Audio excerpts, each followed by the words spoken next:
Halo guys, sahabat-sahabat semuanya, selamat datang di Zainal Arif Channel. Nah, di video saya kali ini saya akan berbagi informasi mengenai pendaftaran peserta UTBK SBMPTN tahun 2022. Jadi bagi kalian yang akan melakukan pendaftaran UTBK, tonton dulu video ini agar memiliki gambaran tata cara maupun alur pendaftarannya, sehingga nanti tidak terjadi kesalahan saat mendaftar yang menyebabkan pendaftaran kita dianulir. Tapi sebelum lanjut ke pembahasan, jangan lupa biar kamu gak ketinggalan video menarik lainnya, jangan lupa untuk klik tombol subscribe dan aktifkan loncengnya. Jika ada pertanyaan atau informasi tambahan, sahabat-sahabat bisa tambahkan atau tuliskan di kolom komentar, kemudian share ke teman-teman melalui media sosial kamu, agar kita bisa terus berbagi informasi dan kebaikan di Zainal Arif Channel. Baik, sahabat-sahabat semuanya, dalam mendaftar UTBK ini ada 5 tahapan yang harus kita ikuti. Yang pertama, kita melengkapi biodata, kemudian memilih program studi. Yang ketiga, mengunggah portofolio bagi yang mengambil prodi seni maupun olahraga. Kemudian yang keempat, memilih pusat UTBK sampai pada melakukan pembayaran atau mendapatkan slip pembayaran, dan yang terakhir konfirmasi kartu tanda peserta sampai pada tahap mencetak kartu tanda peserta UTBK. Baik, sahabat-sahabat semuanya, untuk bisa melakukan pendaftaran UTBK yang jelas, sahabat-sahabat harus punya akun LTMPT. Nah, untuk memulainya kita bisa login dari portal LTMPT ini ya, kemudian masukkan email dan password yang sudah kita buat sebelumnya di akun LTMPT. Nah, nanti pada saat pendaftaran dibuka, menu sudah ada tambahan tab ini, pendaftaran UTBK SBMPTN. Nah, sahabat-sahabat pilih menu ini, kemudian kita akan dihadapkan pada menu untuk melengkapi biodata. Kemudian dalam bagian ini kita harus melengkapi biodata atau mengecek biodata yang ada di dalam website. Kemudian kalau ada tanda berkarakter bintang ini, maka tanda itu harus dilanjutkan. Pastikan dan perhatikan dengan sesama data pribadi yang ada di bagian ini atau borang ini sudah benar. Nah, dalam bagian ini kita dapat melihat data pribadi yang telah kita isikan pada saat registrasi akun, dan pastikan bahwa data pribadinya sudah benar. Nah, untuk pemegang KIP kuliah, maka akan terdapat nomor KIP kuliah di bagian ini ya, dan ada tanda berwarna hijau ini, terdaftar ini. Nah, ini artinya peserta juga mengajukan KIP kuliah. Kalau tidak ada, nanti tidak ada tulisan terdaftar ini, atau ada informasi bahwa Anda tidak mengajukan KIP kuliah. Nah, seperti ini kalau kita tidak mengajukan atau tidak terdaftar sebagai pemegang KIP kuliah. Selanjutnya, jika masih ada data yang kosong, kita harus melengkapinya, seperti data orang tua atau wali yang terdiri dari nama ayah ini ya. Perhatikan harus sesuai dengan yang tercantum di ijazah. Jika tidak punya ayah, maka harus diisi dengan tidak punya ayah ya, tanpa tanda petik ini ya. Lengkapi biodata atau data isian yang harus diisikan ini sesuai seperti kolom yang tersedia ini.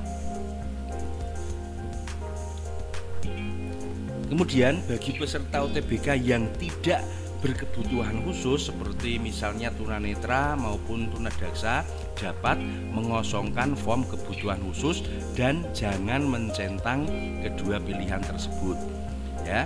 Kemudian pastikan bahwa Anda telah mengisi seluruh data yang kosong yang bertanda asterik tadi. Lalu kita memilih tombol simpan dan lanjutkan. Nah, ini untuk para siswa yang berkebutuhan khusus tadi harus memberikan tanda centang pada kotak yang tersedia tadi ya. Ya nanti ada informasinya lah, ini ada peringatan ini, silahkan mencentang sesuai dengan kebutuhan khusus yang dimiliki. Kemudian untuk siswa yang berkebutuhan khusus juga harus melampirkan atau melengkapi bukti sebagai siswa yang berkebutuhan khusus, seperti misalnya tunanetra ini. Baik, nanti jabat-jabat bisa lakukan pendaftaran secara pribadi, tinggal membaca sesuai dengan informasi yang tertera di layar. Baik, kita lanjutkan untuk tahapan yang berikutnya. Nah, setelah data yang ada dalam web itu sudah lengkap, selanjutnya kita harus melakukan konfirmasi akhir pengisian biodata.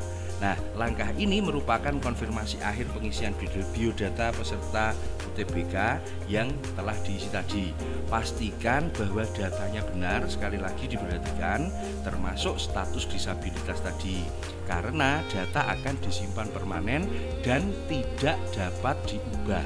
Nah, ini berarti dalam bagian pengisian biodata ini kita harus lakukan simpan permanen dulu untuk bisa melanjutkan ke tahap yang kedua.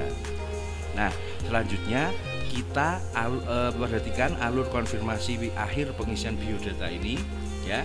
Setelah kita mengisi melengkapi biodata tadi dengan lengkap dan benar, kita bisa melihat lagi data yang tertera ini ya. Perhatikan dengan baik ya. Jika masih ada yang menurut Anda belum atau tidak sesuai, kita dapat kembali ke halaman sebelumnya dengan menekan tombol kembali di bagian paling bawah ini. Pokoknya dilihat semua menu yang ada di layar, dilihat dari atas sampai bawah, scroll sampai bawah. Perhatikan setiap menu atau informasi yang tertera di layar. Nah, jika sudah benar seluruh data isian atau biodata itu, selanjutnya kita harus memberikan centang pernyataan pada bagian konfirmasi dan simpan permanen ini. Nah, ini di bagian ini nanti kita harus mengeklik untuk memberikan tanda centang. Nah, setelah kita memberikan tanda centang tadi, selanjutnya akan terdapat tampilan kotak konfirmasi pop up ya yang berisi informasi ini. Apakah Anda yakin data yang diisikan sudah benar dan lengkap? Nah, kalau sudah benar dan lengkap, maka selanjutnya kita pilih ya simpan permanen ini. Nah, kemudian setelah kita memilih tombol ya simpan permanen tadi, maka seluruh isian dan biodata akan tersimpan secara permanen dan akan kita dapati tampilan seperti ini. Nah, berarti tahap 1 ini melengkapi biodata ini sudah selesai atau sudah kita lakukan penyimpanan. Tahap berikutnya kita lanjutkan untuk memilih program studi ini ya, atau di tahap yang kedua ini. Nah, perhatikan ketentuan dalam pemilihan program studi ya. Anda dapat memilih paling banyak 2 PTN dan memilih paling banyak 2 program studi dalam 1 atau 2 PTN ya. Pastikan telah memahami persyaratan program studi yang mau kita ambil. Kemudian nanti kita harus mencentang pernyataan kesanggupan untuk memenuhi kebutuhan biaya pendidikan atau UKT, uang kuliah tunggal itu. Dan jika sudah yakin, kita tekan tombol simpan untuk berpindah ke halaman selanjutnya. Yang perlu diperhatikan bagi peserta UTBK SBMPTN yang mengajukan KIP kuliah, Anda tidak dapat memilih PTN maupun program studi yang berada di PTN di bawah Kementerian Agama. Misalnya UIN, kalau di Semarang itu ada UIN Wali Songo, kalau yang di Jogja itu ada UIN Sunan Kalijaga dan sebagainya itu. Nah, bagi peserta KIP kuliah, perhatikan hal ini. Kemudian bagi peserta UTBK yang berasal dari jurusan IPS tidak diperbolehkan mengambil program studi kedokteran maupun kedokteran gigi ya, kedokteran umum maupun kedokteran gigi, walaupun kalian nanti mengikuti kelompok ujian saintek ya. Kemudian kita lanjutkan dengan memilih program studi. Nah, kita pilih PTN maupun program studi untuk pilihan 1 yang telah tersedia dalam daftar drop-down ini. Nah, ini pilihan 1 ada pilihan tentang PTN dan jurusannya. Kemudian pilihan PTN 2 juga seperti itu, ada pilihan PTN dan pilihan program studi. Yang perlu diperhatikan bahwa urutan pilihan program studi menentukan prioritas pilihan. Jadi nanti kalian akan diseleksi di PTN pilihan pertama dulu ya. Kemudian setelah kita memilih PTN dan program studi baik satu pilihan maupun 2 pilihan, maka akan melihat tampilan seperti gambar berikut ini. Ya, perhatikan apakah kalian mengambil program studi portofolio atau tidak, karena untuk program studi portofolio kalian harus mengunggah atau melengkapi portofolio. Nah, dalam tutorial ini contoh PTN yang diambil adalah Institut Teknologi 10 November dengan jurusan Desain Komunikasi Visual. Nah, untuk jurusan ini berarti harus melengkapi portofolio. Dan yang kedua masih di PTN yang sama tapi jurusannya Teknik Informatika. Nah, setelah kita memilih program studi, kita harus mencentang pernyataan ketersediaan untuk memenuhi kebutuhan ketentuan biaya pendidikan tadi, UKT tadi. Ya, kita centang di bagian ini, saya bersedia memenuhi ketentuan biaya pendidikan ya, dan seterusnya. Ini jika sudah yakin, maka kita harus menekan atau mengeklik tombol simpan dan lanjutkan yang ada di bawah ini. Baik, setelah itu bagi peserta yang mengambil program seni dan olahraga wajib mengunggah portofolio ya. Perhatikan alurnya, perhatikan tata caranya. Jika Anda memilih program studi itu, maka kita harus mengunggah portofolio dan petunjuknya juga sudah ada di laman ini. Ya, baik. Pada langkah ini kita unggah portofolio ya. Nah, di sini dalam menu portofolio tadi akan ada pilihan. Anda memiliki portofolio dari SNMPTN. Kalau misalnya kemarin ikut SNMPTN dan juga mengambil portofolio, Anda bisa memilih portofolio SNMPTN. Tapi kalau tidak ikut atau tidak memilih program studi portofolio, kita harus saya memilih portofolio SBMPTN. Nah, kalau misalnya Anda menggunakan portofolio yang pernah diunggah saat pendaftaran SNMPTN, maka pada pendaftaran UTBK ini kalian tidak perlu mengunggah kembali portofolio Anda ya. Jadi bisa menekan tombol lanjutkan. Tapi bagi yang tidak ikut SNMPTN atau tidak mengambil prodi portofolio sebelumnya, kita harus saya memilih portofolio SBMPTN ini.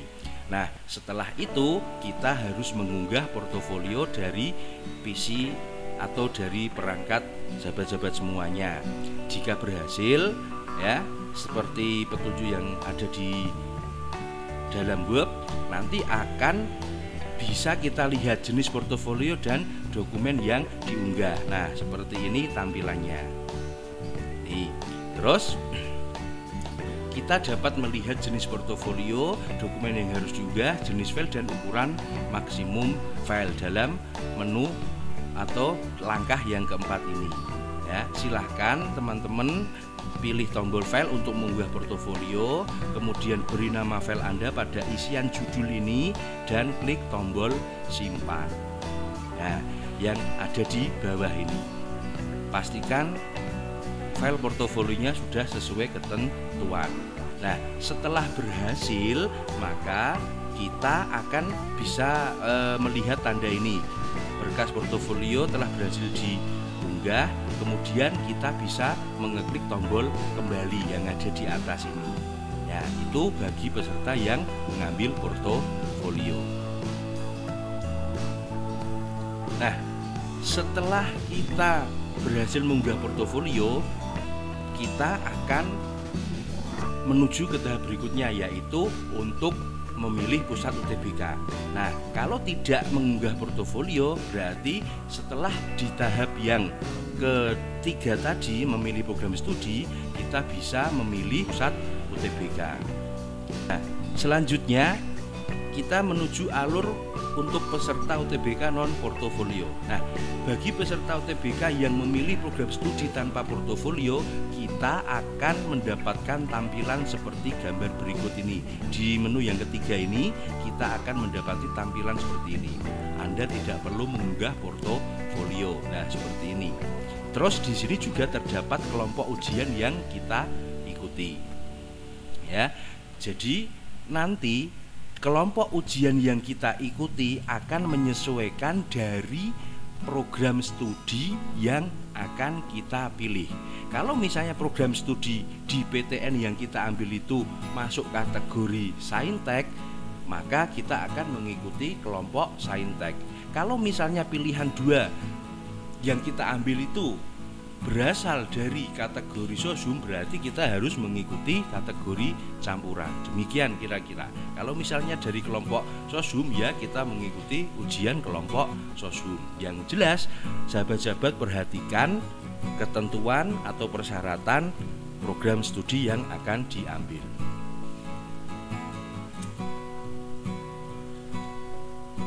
Setelah itu kita memilih tombol lanjutkan ini. Setelah kita melihat informasi pilihan prodi, kita klik lanjutkan ini untuk memilih pusat UTBK.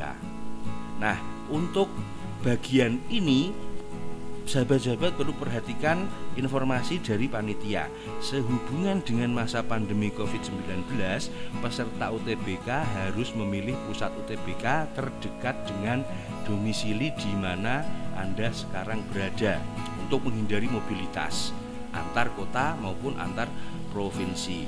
Nah, resiko menjadi tanggung jawab Anda apabila ada kesalahan pemilihan pusat UTBK yang menyebabkan Anda tidak diperbolehkan mengikuti UTBK SBMPTN 2002. Maksudnya begini, misalnya si Jono dari Jepara ingin mengikuti UTBK di katakanlah Jakarta. Ternyata panitia Jakarta tidak memperbolehkan peserta dari luar provinsi. Nah, kalau kita sudah terlanjur mendaftar, maka kita tidak bisa mengikuti UTBK. Jadi perhatikan betul ketentuan dari masing-masing pusat UTBK. Baik, sekarang kita lanjutkan alur memilih pusat UTBK. Nah, Anda akan melihat tampilan halaman dengan kotak berisikan pesan bahwa Anda harus memilih pusat UTBK ini.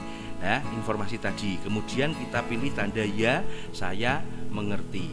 Nah, setelah itu Anda dapat melihat data diri Anda ya, berupa nama, tempat tanggal lahir, NISN, NPSN dan sebagainya itu di sini. Terus pada bagian bawah halaman memilih pusat UTBK, kita pilih pusat UTBK melalui daftar drop down yang tersedia ini ya. Jadi ini, nah di sini ini tampilannya. Di sini kita memilih pusat UTBK itu. Ya, misalnya di Undip Semarang atau Universitas Negeri Semarang atau mungkin di PTN yang lain, silahkan ini sahabat-sahabat pilih sambil menunggu loading dari sistem. Nah, setelah berhasil memilih pusat UTBK, selanjutnya kita tekan tombol simpan dan lanjutkan ini yang berwarna biru ini ya. Kemudian nanti kita akan mendapatkan konfirmasi akhir dari pendaftaran UTBK. Nah, langkah ini merupakan konfirmasi untuk memastikan bahwa pilihan pusat UTBK Anda sudah benar ya, karena data akan disimpan permanen dan tidak dapat diubah setelah dilakukan penyimpanan permanen. Berikutnya alur konfirmasi pengisian biodata ya. Pada detail pendaftaran UTBK kita dapat melihat lagi data kita seperti ini ya. Kemudian bagi pemegang KIP kuliah juga bisa dilihat di situ statusnya, termasuk kelompok ujiannya, kategori kebutuhan khususnya juga. Nah, kemudian kita pilih konfirmasi dan lanjutkan ini, warna biru ini. Nah, sebelum melakukan penyimpanan permanen di bagian ini, sahabat-sahabat masih bisa mengubah pusat UTBK dengan memilih tombol ini. Ya, baik. Sekarang kita asumsikan pilihan pusat UTBK sudah benar, kita lanjutkan ke tombol konfirmasi dan lanjutkan ini. Nah, setelah itu kita akan mendapatkan kotak konfirmasi pop up ini seperti ini tampilannya. Kemudian kita pilih ya, saya setuju dan yakin untuk menyimpan permanen. Nah, setelah itu maka pendaftaran kita akan tersimpan permanen dan ada konfirmasi ini lagi ya. Selanjutnya pendaftaran UTBK telah berhasil, kita akan mendapatkan menu seperti ini. Ada keterangannya seperti ini ya, berhasil mendapatkan atau berhasil melakukan pendaftaran. Nah, di sini kita bisa melihat cek status pendaftaran ya, apakah sudah berhasil atau belum. Tapi kalau biasanya yang sudah berhasil akan berisi tanda centang ini. Nah, selanjutnya kita bisa mengambil slip pembayaran bagi peserta yang tidak memegang KIP kuliah. Nah, untuk peserta UTBK KIP kuliah tidak perlu membayar pendaftaran UTBK, sehingga bisa langsung menekan tombol ambil kartu peserta ini di bagian bawah ini. Silakan perhatikan saja teman-teman semuanya di layar. Nah, untuk peserta yang tidak mengajukan KIP kuliah, kita pilih tombol unduh slip bayar. Ya, di bagian ini ada menu slip bayar untuk mendapatkan kode pembayaran. Nah, seperti ini tampilan slip pembayarannya. Di sini nanti akan tertera kode pembayaran. Ya, di sini di dalam layar juga ada kode pembayaran ini. Ya, nanti akan ada pula di slip bayaran ini. Nah, kode ini harus dibayarkan di bank-bank yang ditunjuk sesuai dengan batas waktu yang ditentukan, yaitu 1 kali 24 jam. Baik, kemudian setelah melakukan pembayaran nanti akan menuju pada tahap yang kelima, yaitu konfirmasi kartu tanda peserta. Nah, di sini kita anggap peserta KIP kuliah dan non KIP kuliah sudah selesai melakukan pembayaran. Kita login lagi, kemudian kita lakukan konfirmasi dan simpan permanen ya pada tahap yang terakhir tadi. Ya, kemudian kita pilih ya simpan permanen. Ya, kemudian jangan lupa menyimpan dan mencetak kartu UTBK untuk dibawa saat ujian berlangsung dan daftar ulang. Nah, jadi di bagian konfirmasi ini, yang bagian yang kelima ini akan muncul menu simpan dan cetak. Nah, tapi khusus bagi yang non KIP kuliah, menu ini akan muncul setelah dilakukan pembayaran kode tadi. Nah, baik. Setelah kita melakukan pembayaran, melakukan penyimpanan maupun mencetak kartu ini, kita akan mendapatkan kartu tanda peserta UTBK tahun 2022 seperti ini ya. Nah, di sini nanti akan tertera jadwal UTBK, harinya kapan, tanggalnya kapan, jamnya di mana, lokasinya di mana. Nah, secara detail termasuk pilihan program studi ini. Nah, simpan baik-baik ya. Terus siapkan sahabat semuanya untuk mengikuti UTBK. Nah, sahabat-sahabat semuanya, itu yang bisa saya sampaikan. Mudah-mudahan panduan sederhana ini bisa bermanfaat untuk memberikan gambaran tata cara pendaftaran UTBK SBMPTN 2022. Selamat melakukan pendaftaran, mudah-mudahan lancar, sukses, dan nanti diterima di PTN pilihan. Salam hangat dari saya Zainal Arif.